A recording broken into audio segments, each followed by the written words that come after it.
दोस्तों आज 30 जनवरी 2021 यानी कि शनिवार का दिन हो चुका है और दोस्तों बात करते हैं आज के मुख्य समाचार, ताजा बड़ी खबरें, ब्रेकिंग न्यूज हेडलाइन से। टुडे ब्रेकिंग न्यूज के अंतर्गत देश और दुनिया की 15 बड़ी और महत्वपूर्ण काम की खबरें निकल कर आ रही है, जहां पर मोदी सरकार की तरफ से बहुत ही बड़ी घोषणाएं की गई है। किसान आंदोलन को लेकर भी कुछ बड़ी खबर सामने आ रही है और वहीं 1 फरवरी से देश में नया बजट भी लागू होने वाला है, तो उसको लेकर भी कुछ बड़ी खबर है। तो दोस्तों एक एक करते हुए जानते हैं आज देश और दुनिया की दिन भर की तमाम बड़ी और महत्वपूर्ण काम की जानकारी के अपडेट्स की तरफ। ऐसे में दोस्तों बने रहेगा इस वीडियो के साथ आखिर तक। चलिए शुरुआत करते हैं आज की पहली और बड़ी खबर से, लेकिन उससे पहले एक छोटी सी गुजारिश करते हैं दोस्तों कि अगर आप अपने चैनल ओपीएस न्यूज पर पहली बार अगर वीडियो देख रहे हैं तो वीडियो के नीचे का लाल कलर का सब्सक्राइब वाला जो बटन दिया गया है उसे दबाकर चैनल को सब्सक्राइब कर लीजिएगा और पास वाले घंटी के बटन को दबा दीजिए ताकि आप रह पाएंगे दिन भर की काम की और लेटेस्ट जानकारी से हमेशा अपडेट। चलिए शुरुआत करते हैं दोस्तों आज की पहली और बड़ी खबर से। तो यहाँ पर बड़ी खबर आप स्क्रीन पर देख पा रहे हैं कि रेलवे ने शुरू की किसान ट्रेन, सब्जी फल और अनाज की सस्ती रेट पर होगी ढुलाई। जी हाँ, दरअसल देश के किसानों की आमदनी बढ़ाने के लिए केंद्र सरकार जो दोस्तों लगातार प्रयास कर रही है। किसानों के फसलों और उत्पादों को बड़े बाजारों तक पहुंचाने के लिए भारतीय रेलवे ने किसान रेलवे की शुरुआत कर दी है और दोस्तों इससे न सिर्फ किसानों की इनकम बढ़ेगी बल्कि आम जनता को किफायती खाद्य उत्पाद भी मिल सकेंगे। मतलब दोस्तों फल और सब्जी को लाने ले जाने के लिए कोई भी किसान जो है ना दोस्तों यातायात के माध्यम के लिए रेल सामग्री का उपयोग कर सकता है। इस तरह की बड़ी सुविधा जो यहाँ पर सामने आ रही है। चलिए अगली बड़ी खबर जो सामने आ रही है दोस्तों की 6ठी से लेकर 8वीं तक की कक्षाएं 8 फरवरी से खुल जाएगी। 50% बच्चों को मिलेगी आने की अनुमति। जी हाँ, जिस तरह से दोस्तों कोरोना संक्रमण के मद्देनजर सरकार की तरफ से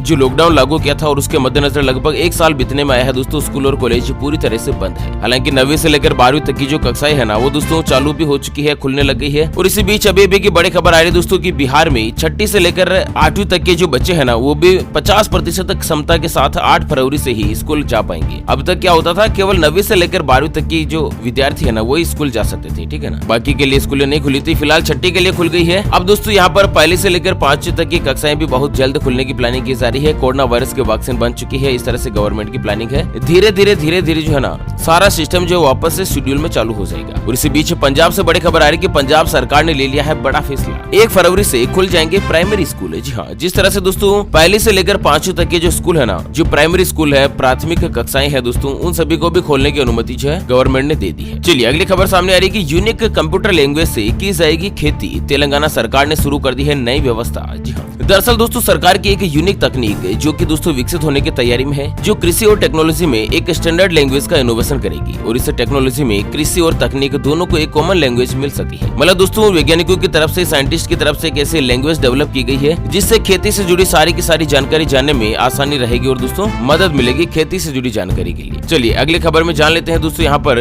दोस्तों आपने भी कई जगह पर देखा होगा, एप्लीकेशन में देखा होगा कि जो नोट है ना दोस्तों रिजर्व बैंक ऑफ इंडिया की तरफ से जारी किया गया है 100, 200, 500, 200, 1000 या फिर 2000 की जो नोट है उसमें असली और नकली का जो पता लगाने के लिए बहुत सारे एप्लीकेशन है प्ले स्टोर पर। ऐसे में सवाल ये उठता है कि क्या किसी मोबाइल एप्लीकेशन से असली और नकली नोट का पता चलता है? आरबीआई ने इसके बारे में दी है पूरी जानकारी।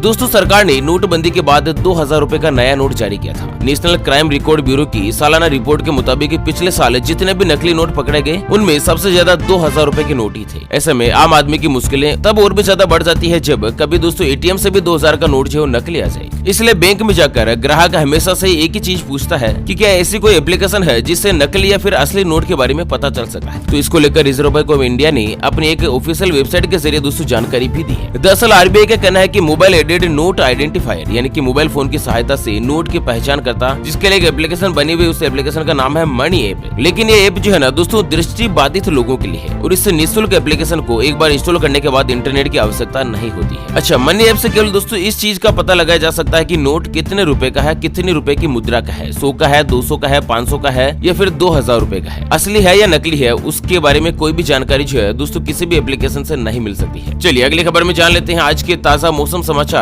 तो बड़ी खबर सामने आ रही है, उत्तर प्रदेश, बिहार, दिल्ली सहित देश के इन राज्यों में कड़ाके की ठंड जारी। शीतलहर के बाद कोहरा और बारिश की चेतावनी। जी हाँ, जिस तरह से देश की राजधानी दिल्ली, उत्तर प्रदेश और बिहार सहित उत्तर भारत के ज्यादातर राज्यों में कड़ाके की ठंड का सितम जारी है। इसी बीच मौसम विभाग ने दोस्तों अगले 24 घंटों के मद्देनजर उत्तरी छत्तीसगढ़, झारखंड के कई हिस्से, उत्तरी उड़ीसा, बिहार और पश्चिम बंगाल के कुछ हिस्सों में हल्की से लेकर मध्यम बारिश की चेतावनी जारी करी है। और वहीं बिहार में 30 जनवरी को बहुत ही घना कोहरा छाए रहने की संभावना है। और साथ ही दोस्तों पंजाब, हरियाणा, दिल्ली, उत्तर प्रदेश, राजस्थान, उत्तराखंड के कुछ हिस्सों के साथ ही सौराष्ट्र, कच्छ और मध्य प्रदेश में 24 से लेकर 48 घंटों तक शीतलहर जैसे हालात बने रहने की आशंका है। शीतलहर से यहाँ पर मतलब है दोस्तों ठंडी हवाएं चलने से। ठीक है ना। चलिए अगली खबर में जान लेते हैं आज के सोने चांदी के ताजा भाव यानी कि सराफा बाजार के भाव। तो दोस्तों यहाँ पर आज सराफा बाजार में ताजा उछाल देखने को मिला है। तो दोस्तों अगर सोने के ताजा भाव की बात करें तो सोना जो है ना वो आज 407 रुपए महंगा होकर 49,393 रुपए प्रति तोला जो है दोस्तों पहुंच गया है। जबकि चांदी जो है दोस्तों 3,759 रुपए महंगी होकर 69,726 रुपए पर बंद हुई है। यानी कि चांदी का भाव एक बार फिर से 70,000 रुपए के आसपास जो है ना वो प्रति किलो के ऊपर पहुंच गया। चलिए अगली बड़ी खबर सामने आ रही है। महाराष्ट्र में 28 फरवरी तक बड़ा लॉकडाउन जारी रहेगी, पहले की तरह ही पाबंदियां। जी हाँ, दरअसल महाराष्ट्र सरकार जो है ना वो राज्य में कोरोना वायरस के प्रसार को रोकने के लिए लागू की गई लॉकडाउन संबंधी पाबंदियों को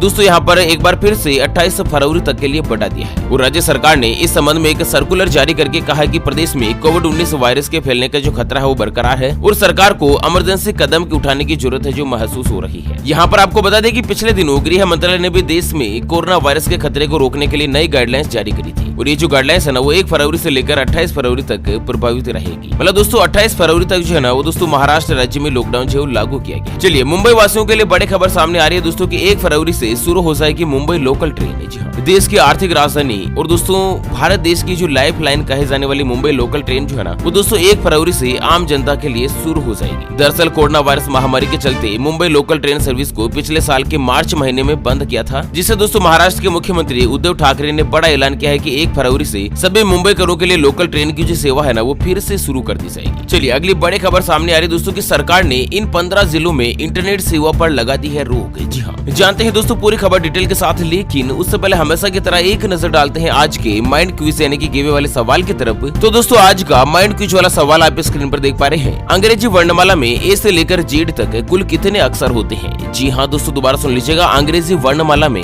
ए से लेकर जेड तक कुल कितने अक्षर होते हैं? तो जल्दी से जल्दी लिखना है क्वेश्चन का सही जवाब इस वीडियो के नीचे कमेंट बॉक्स में। और दोस्तों सही जवाब देने वाले किसी एक खास कमेंट्स को सेलेक्ट किया जाएगा हमारी ओपीएस न्यूज टीम की तरफ से और उसे दिया जाएगा एक अमेजिंग और सरप्राइज गिफ्ट। ध्यान रखिएगा दोस्तों ये जो गिव है ना वो बिल्कुल फ्री है, इसके लिए कोई भी चार्जेस वगैरह हमारी न्यूज टीम के द्वारा नहीं लिया जाएगा। तो चलिए हरियाणा से बड़ी खबर आ रही है कि हरियाणा सरकार ने 15 जिलों में इंटरनेट सेवा पर लगा दी है रोक। तो किसान आंदोलन के मद्देनजर हरियाणा की भारतीय जनता पार्टी सरकार ने प्रदेश के 15 जिलों में इंटरनेट सेवाओं पर तत्काल प्रभाव से रोक लगा दी है। दरअसल हरियाणा के किन किन जिलों में ये रोक लगी है तो आपको बता दें, अम्बाला, यमुनानगर, कुरुक्षेत्र, करनाल, कैथल, पानीपत, हिसार, जिंद, रोहतक, भिवानी, चरखी, दादरी, फतेहाबाद, रेवाड़ी और सिरसा जिला जो शामिल है। और इन जिलों में वॉइस कॉल को छोड़कर इंटरनेट की सभी सेवाएं 30 जनवरी 2021 शाम 5 बजे तक के लिए बंद रखने का निर्णय लिया है। मतलब केवल और केवल दोस्तों वॉइस कॉल चालू रहेगी, बाकी इंटरनेट से संबंधित सब कुछ जो है दोस्तों बंद रहेगी। चलिए शिक्षा मित्रों को लेकर बड़ी खबर आ रही है कि 1.5 लाख शिक्षा मित्रों के लिए सरकार की बड़ी खुशखबरी, सभी को मिलेंगे 20-20 हजार रूपए।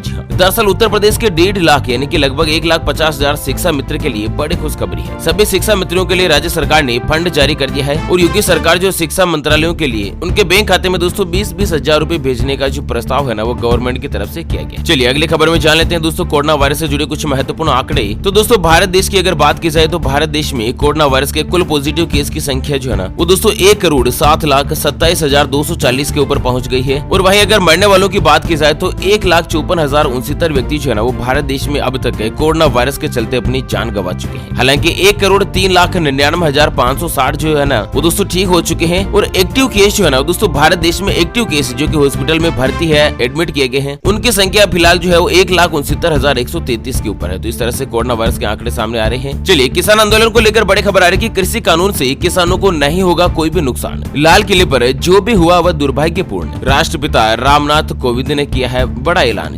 नए दशक में संसद का पहला सत्र शुक्रवार को शुरू हुआ था और इस दौरान भारत देश के जो राष्ट्रपति है ना रामनाथ जी कोविंद, उन्होंने दोस्तों भाषण से सत्र की कार्यवाही जो शुरू करी। अच्छा, उन्होंने अपने भाषण में बताया कि दोस्तों राष्ट्रपति ने तीनों कृषि कानून, किसान आंदोलन और दोस्तों 26 जनवरी को लाल किले पर हुई हिंसा का जिक्र किया। इस दौरान राष्ट्रपति ने स्पष्ट किया कि तिरंगे और गणतंत्र दिवस जैसे पवित्र दिन का जो अपमान है ना वो कतई बर्दाश्त नहीं है। 3 कृषि कानून पर राष्ट्रपति का कहना है कि मेरी सरकार ये स्पष्ट करना चाहती है कि तीनों नए कृषि कानून बनने से पहले पुरानी व्यवस्थाओं के तहत जो अधिकार थे तथा जो सुविधाएं थी ना उनमें कोई भी कमी नहीं की गई है। तो इस तरह से यहाँ पर व्यवस्था जो है लगातार चालू है। और एक और बड़ी खबर आ रही है दोस्तों की सिंधु पर हिंसा के बाद पुलिस का एक्शन, SHO पर तलवार मारने वाले सहित 44 लोग गिरफ्तार, कल सद्भावना दिवस मनाकर उपवास रखेंगे किसान नेता। तो दोस्तों पुलिस की कार्यवाही शुरू हो चुकी है, CCTV से लगातार कवरेज कैचअप करने का प्रयास जारी है। और यहाँ पर दोस्तों किसान आंदोलन के मद्देनजर जिन जिन लोगों ने भी हिंसा फैलाई ना उनके खिलाफ कानूनी कार्यवाही की जाएगी। अच्छा, वहीं दोस्तों एक और बड़ी खबर भी सामने आ रही है कि आज से ही अन्ना हजारे भी दोस्तों किसानों के समर्थन में अनशन का ऐलान कर दिया है। और अन्ना हजारे जो जो दोस्तों अपने पैतृक गांव से यहाँ पर अनशन शुरू करेंगे आज से ही। और वहीं किसान नेताओं का आरोप है कि सरकार आरएसएस के लोगों को भेजकर माहौल बिगाड़ रही है, किसानों को उकसाया गया है, भड़काया गया है। हालांकि इसके बारे में जो कुछ भी सत्य रिपोर्ट होगी ना, वो दोस्तों जांच एजेंसियां जो है सामने लाकर रख देगी। ओके फ्रेंड्स, इसी के साथ आज की मुख्य समाचार today breaking news headlines news की अपडेट वीडियो को फिलहाल यहीं पर देते हैं विराम। फिर से हाजिर होंगे एक और नई और ताजा तरीन ब्रेकिंग न्यूज हेडलाइंस के साथ। तब तक के लिए बने रहेगा आपके अपने चैनल ओपीएस न्यूज पर। Thank you, take care, good bye, जय हिंद, जय भारत।